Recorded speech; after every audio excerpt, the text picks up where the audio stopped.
আজকের আমার গল্পের নাম বুদ্ধিমান টুনটুনি। গল্পটির রচয়িতা মোহাম্মদ রুহুল কুদ্দুস খোকন। এক ছিল সবুজে ঘেরা একটি গ্রাম। গ্রামের পাশে ছিল বড় একটি বটগাছ। সেই গাছেই থাকত ছোট্ট টুনটুনি পাখি। টুনটুনি খুবই বুদ্ধিমান, কিন্তু একটু দুষ্টু। একদিন গ্রামের এক লোভী বিড়াল বটগাছের নিচে এসে ভাবল, আজ টুনটুনিকে ধরে ভালোই ভোজ হবে। বিড়াল মিষ্টি গলায় ডাকল, টুনটুনি মা, নিচে নামো, তোমার জন্য দুধ এনেছি। টুনটুনি ডাল থেকে নিচে তাকিয়ে বলল, আহা, কিন্তু আমার দাদি বলেছেন দুধ খাবার আগে পরীক্ষা করতে।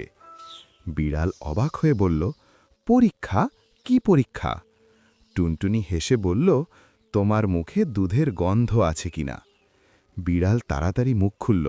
ঠিক তখনই টুনটুনি ডাল থেকে একটি শুকনো পাতা ফেলল বিড়ালের মুখে। বিড়াল হাঁচি দিতে দিতে দৌড়ে পালালো। সব পাখিরা হাততালি দিয়ে বলল, টুনটুনি, তুমি তো সত্যিই বুদ্ধিমান। টুনটুনি গর্ব করে বলল, বুদ্ধি থাকলে বিপদও হার নানে।